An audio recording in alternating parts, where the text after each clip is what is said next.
हाय। अभी मैं जो आपको बता रहा हूँ ये है हमारा कॉइल का प्रोडक्शन वर्सेस कंजप्शन सिस्टम। तो नॉर्मली एक 24 घंटे में, या मैं एग्जांपल दूं, अगर आप 12 घंटे का रिकॉर्ड मेंटेन करते हैं अपने प्रोडक्शन यूनिट का, तो पिछले यानी लास्ट 12 आवर्स में क्या प्रोडक्शन आपने रेज किया है, आपकी प्लांट की एफिशिएंसी क्या रही है, क्या प्रोडक्शन रेट रहा है, उसको कैसे मॉनिटर करना है और उसकी रिपोर्ट कैसे सबमिट करनी है, वो सिस्टम है। तो ये वर्क कैसे करेगा, देखिए ये एक इंटरफेस है नॉर्मली, राइट। तो इसमें आपको फिल करना है ऑपरेटर नेम। फॉर एग्जांपल उस टाइम मशीन पे ऑपरेटर कौन था, मैंने नाम डाल दिया अपना, राइट। चेक बाय में मैंने डाल दिया कोई एक्स वाई जेड पर्सन का नाम, जैसे कि मैं यहाँ पे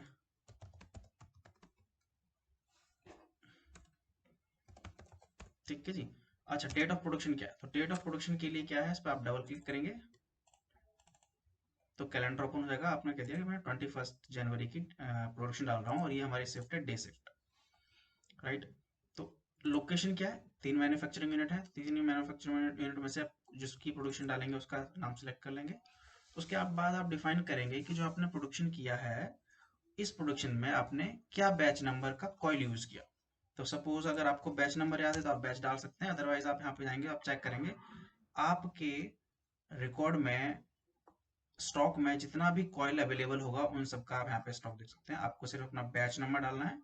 बैच नंबर डालेंगे तो उसकी थिकनेस, वेट, ग्रेड और कॉइल का वेट कितना है।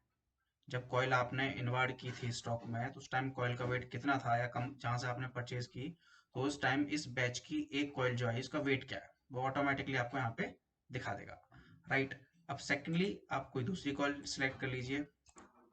इसी तरह आपने सिलेक्ट किया कि ऑल ओवर आपने इतनी कॉइल्स कंज्यूम की, राइट। तो इस केस में क्या आप यहाँ पर ये चीज भी देख सकते हैं कि आपको आवर प्रोडक्शन डालनी है, राइट। तो मैं इसको आवर में कन्वर्ट कर देता हूँ। तो यहाँ पर आप दिखा सकते हैं कि पहले आवर में आपने जो कॉइल प्रोडक्शन लिया है, वो लिया हुआ है कॉइल जो 1,555 kg की आपने कॉइल इस पे लगाई थी मशीन पे, जो आपकी कितनी टाइम पीरियड तक चली, राइट। तो वो टाइम फ्रेम आप यहाँ पे बता सकते हैं कि इस टाइम फ्रेम तक चली, राइट। तो जैसे कि सपोज उसके बाद आपने सेकंड कॉइल चेंज की है इस टाइम, तो यहाँ पे आप ये वाला टाइम सेलेक्ट कर सकेंगे कि आपने 11 से 12 के बीच में, या 11 बजे आपने जो कॉइल है, ये वाली कॉइल लगाई थी जो 291 kg की थी, ये हमारी 1 घंटे चली। उसके बाद मुझे एक बार फिर से ये 12 बजे वाली कॉइल लगानी पड़ी, जिसका वेट ये था, ये भी 1 घंटे चला। उसके बाद मैंने लगाया ये वाली कॉइल, राइट। सपोज तो हमने इस तरह प्रोडक्शन डाल दी। अब इसमें क्या है, शॉर्ट लेंथ कितनी हुई, तो सपोज आपने यहाँ पे डाल दिया ओवरऑल की पीसेस में होता है तो आप पीसेस में डाल सकते हैं, और अगर आपका स्क्वायर मीटर बेसिस होता है तो स्क्वायर मीटर, मैंने पीसेस में डाल दिया, राइट। इसमें मैं डाल दिए 5, इसमें मैं डाल दिए 23, इसमें डाल दिए मैंने 10, सॉरी। रिवर्किंग हुई है कितनी, तो रिकवरी रिवर्किंग भी आप डाल सकते हैं कि रिवर्किंग कितनी है। तो मैं रिवर्किंग डाल दी, इस पे रिवर्किंग है हमारी, राइट। स्क्रैप कितना हुआ है, तो केजी या पीसेस या मीटर में डालते हैं तो आप स्क्रैपिंग भी डाल सकते हैं। बट आपको एक बार डिफाइन करना पड़ेगा कि अगर आप सारा प्रोडक्शन स्क्रैपिंग है जो मीटर में लेते हैं तो मीटर में ही डालेंगे A to Z, जिससे कि आप लास्ट एंड पे एक रिपोर्ट निकाल पाएंगे कि आप मंथ के एंड में ओवरऑल इस मंथ में आपने कितना स्क्रैप किया, राइट। तो मैंने अभी जैसे कि यहाँ पे डाल दिया 10-12 मीटर का स्क्रैप हुआ, इसमें भी 12 मीटर, इसमें 12 मीटर, इसमें मैंने डाल दिया 7 मीटर का scrap. Production quantity in pieces में कितना है, वो भी आप यहाँ पे डाल सकते हैं। Like production quantity in pieces में तो मैंने यहाँ पे मेंशन कर दिया, मैंने यहाँ पे बनाए हैं 1200 पीस, राइट। यहाँ पे मैंने डाल दिए इतने पीस, इसमें मैं डाला है इतना पीस, और इसमें मैंने डाल दिया 10 पीस की प्रोडक्शन, सॉरी कम कर दिया, इतना प्रोडक्शन हुआ, राइट। पावर कट हुआ तो आप पावर कट भी मेंशन कर सकते हैं, नहीं हुआ तो आप इसमें यहाँ पे डैश डाल के भी छोड़ सकते हैं, राइट। जीरो कर दीजिए, 0 0 0, राइट।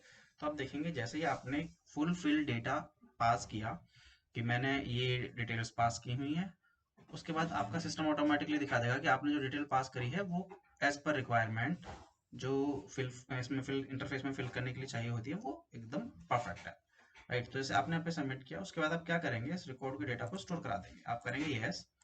तो एक मैकेनिज्म चलेगा बैकएंड से, आप देखेंगे यहाँ पे प्लीज वेट रिक्वेस्ट इनिशिएटिंग। अभी सिस्टम क्या करेगा, आपकी इस रिपोर्ट की एक पीडीएफ भी जनरेट कर देगा और डेटाबेस में एक इसका रिकॉर्ड मेंटेन कर देगा। कैसे रिकॉर्ड मेंटेन करेगा, तो पहले चलते हैं डेटाबेस पे।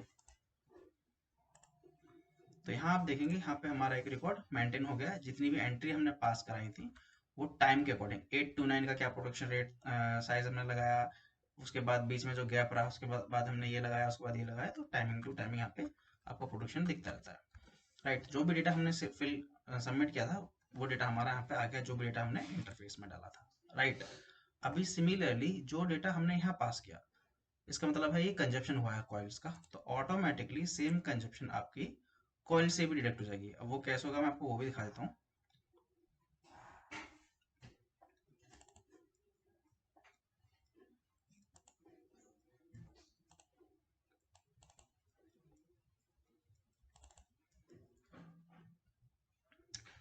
ओके, तो आप देखेंगे जो जो हमने कंजप्शन लिया वो कंजप्शन ऑटोमेटिकली हमारा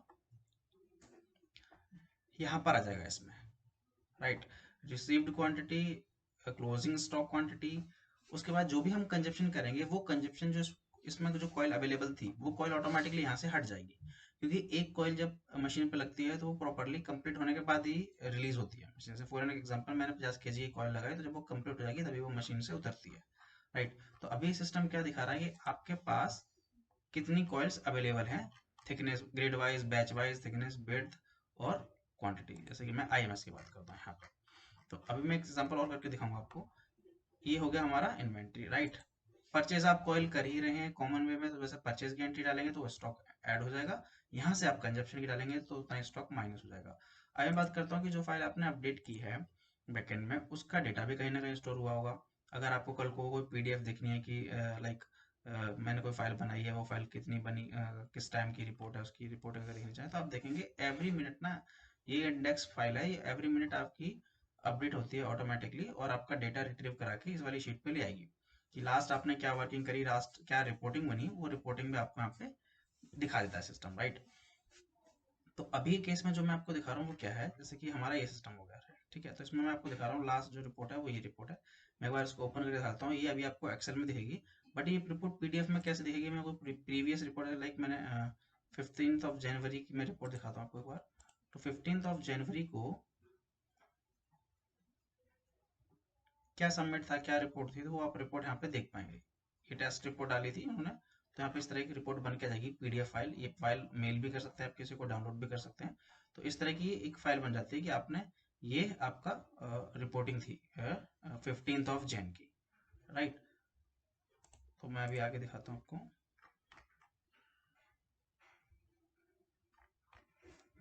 हम्म, तो इसी तरह ये वाला प्रोडक्शन में क्या है, डेटाबेस बैकएंड में स्टोर हो जाता है, पीडीएफ फाइल जनरेट कर लेगा। और आपका जो आईएमएस का स्टॉक था, अब जो हम मैं आपको दिखाता हूँ कि जो मैंने प्रोडक्शन डाली है उस प्रोडक्शन में कौन सी कॉल कंज्यूम की, बैच नंबर ये। तो मैं यहाँ से बैच उठा लेता हूँ, मैं यहाँ पे देखूंगा, सर्च करूंगा स्टॉक इन्वेंट्री में, क्या क्या इस बैच की कोई शीट है, तो देखिए यहाँ पे भी दिखा रहा है ये 291 kg की एक स्टॉक आपके यहाँ पे अवेलेबल है। दैट मीन्स ये भी स्टॉक से माइनस नहीं हुआ है।